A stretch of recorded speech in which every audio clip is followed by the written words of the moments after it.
Hello,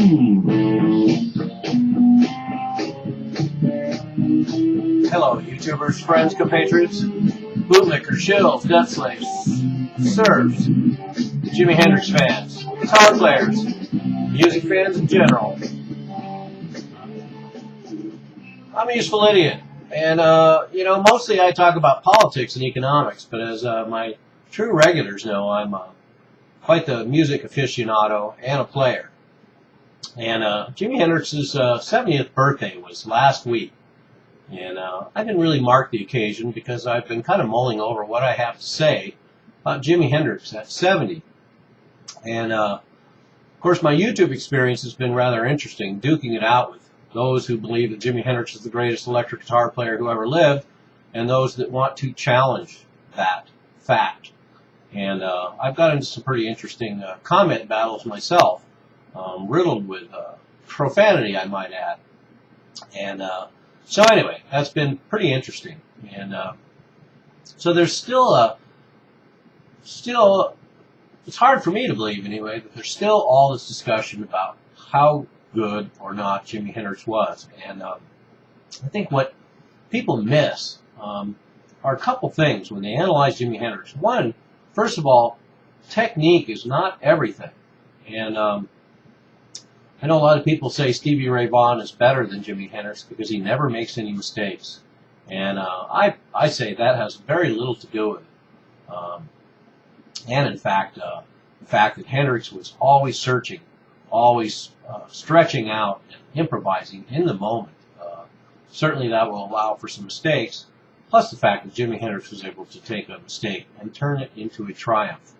And the other aspect of talking about Jimi Hendrix is the fact that one has to look at him as an overall musician and factor that in to him as a guitar player. The fact that he was so independent, his voice and guitar, being able to sing and vocalize the way he did, particularly with the fluidity of his guitar playing, moving in and out of rhythm and lead. This is a skill not to be underestimated, and so this only adds to his overall rating as a guitar player. Although a lot of people out there may try to debate that point, but that is one of my points about Jimi Hendrix. But before I go into all the different things that make Jimi Hendrix the consummate musician, the consummate guitar player, I want to bring up the point that the main reason why Jimi Hendrix is and will always be the greatest electric guitar player ever is because the fact that he was an innovator.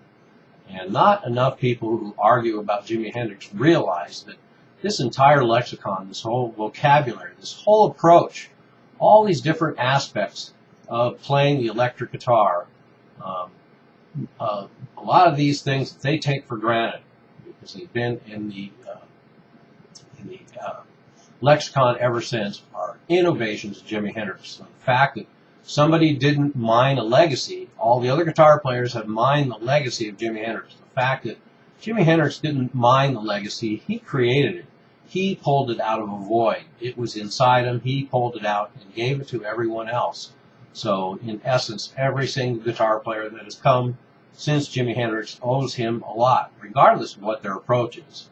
And as a commenter brought up lately, it is unfair to compare a lot of guitar players with each other because they have a different take on things. I fully agree with that observation. The fact is, let's say a guitar player like Mark Farner of Grand Funk Railroad, he took a lot of abuse from the critics about his guitar playing because he lived in an era of Leslie West, Duane Allman, and Eric Clapton. So therefore, it wasn't really fair to judge Mark Farner on the fact that he played in a power trio because he wasn't really going after what Eric Clapton and Leslie West and Duane Allman were going for. So it's not really fair to compare. And then, comparing old guitar players like Jimi Hendrix with new players like Steve Vai and Eddie Van Halen, it's a whole different universe. With that said, once again, it goes back to the fact that even Steve Vai and Eddie Van Halen owe a great debt to the innovations of Jimi Hendrix. And therefore, it would be very hard to displace Jimi Hendrix just because of his innovations. With that said, I want to go through all the things that make Jimi Hendrix consummate as a musician and a guitar player. First of all, the fact that he fits into the legacy of all the great blues players, and no one can deny that. When you listen to Red House or Hear My Train A-Comin', he belongs in the same hall of fame as Muddy Waters, John Lee Hooker, and Howlin' Wolf. He is a blues classic. Also, as a singer, with such a limited voice, a man who certainly wasn't raised in his musical career as a singer, suddenly thrust into the limelight and becomes a singer of great expression. The fact that he can write in a spectrum of styles, including jazz, funk, and rock, and feel equally at home in all of those styles, and then some, and everything in between. The fact that Jimi Hendrix was also a great lyricist and poet, which certainly a lot of guitar players are not. A lot of guitar players aren't songwriters either. Jeff Beck is a good example of that. Excellent, stunning guitar player who certainly had a hard time finding the right niches and ended up playing a lot of really badly written material. Then the fact that Jimi Hendrix is a true innovator with volume. A lot of people don't think of volume as being an innovation, but in the hands of Hendrix and those that came after, volume is one of rock and roll's great innovations. And also the noise quotient, the fact that Hendrix could use feedback and noise as a musical part of his musical lexicon, more so than any guitar player that came before him. And also listen to his orchestrations. That's another area where a lot of guitar players haven't even delved into this realm that Jimi Hendrix was exploring in the studio. And that was these multi-track guitar orchestrations that still are profound to this day. The fact that Jimi Hendrix was able to take what was a budding young industry then in guitar pedals, and when he got to England in 1966, he got a number of these pedals and immediately seemed to realize their potential, their full potential, in a very short amount of time. So let's remember that too. All the guitar players who have come since Hendrix are used to a wide range of pedals that can create unimagined universes. Jimi Hendrix was there at the very beginning of these pedals and created quite a vast universe with a very small amount of them at the time. Then, of course, all the studio innovations of panning and recording techniques. And, anybody can listen to Electric Ladyland and see that Hendrix had some very specific ideas about how a musical universe should sound. And that also adds to his greatness as a guitar player, the way he heard the guitar when he was in the studio. Jimi Hendrix's lexicon of licks, and of course, like all guitar players, Hendrix was an amalgamation of all his heroes like Buddy Guy and the like, and Jimi Hendrix has well documented all the guitar players that influenced his style, and he was able to integrate that all into his vision and create his own voice. And that's another failing that a lot of guitar players that have come since, who might be very steeped in technique, the fact is that they may incorporate a lot of ideas and influences and licks from their favorite guitar players and not be able to transcend their influences. Jimi Hendrix's phrasing. Anybody that plays guitar and really understands the connection between melody, harmony, and emotion realizes that Jimi Hendrix's phrasing was often very improvisational, very integrated with jazz and blues and funk and rock approaches, all going at the same time. The moving in and out of rhythm and lead so effortlessly, and creating notes that sound more like the human voice than someone playing guitar. And that's something that very, very much distinguishes Jimi Hendrix for me, is the fact that when he played guitar, it sounded like singing, whereas a lot of guitar players, including a lot of guitar players I really enjoy, sound like they're playing guitar. Another reason why I'm very impressed by Terry Kath from Chicago. His guitar playing was much like Hendrix's in that his phrasing and his guitar playing and his use of the wah-wah was very vocal.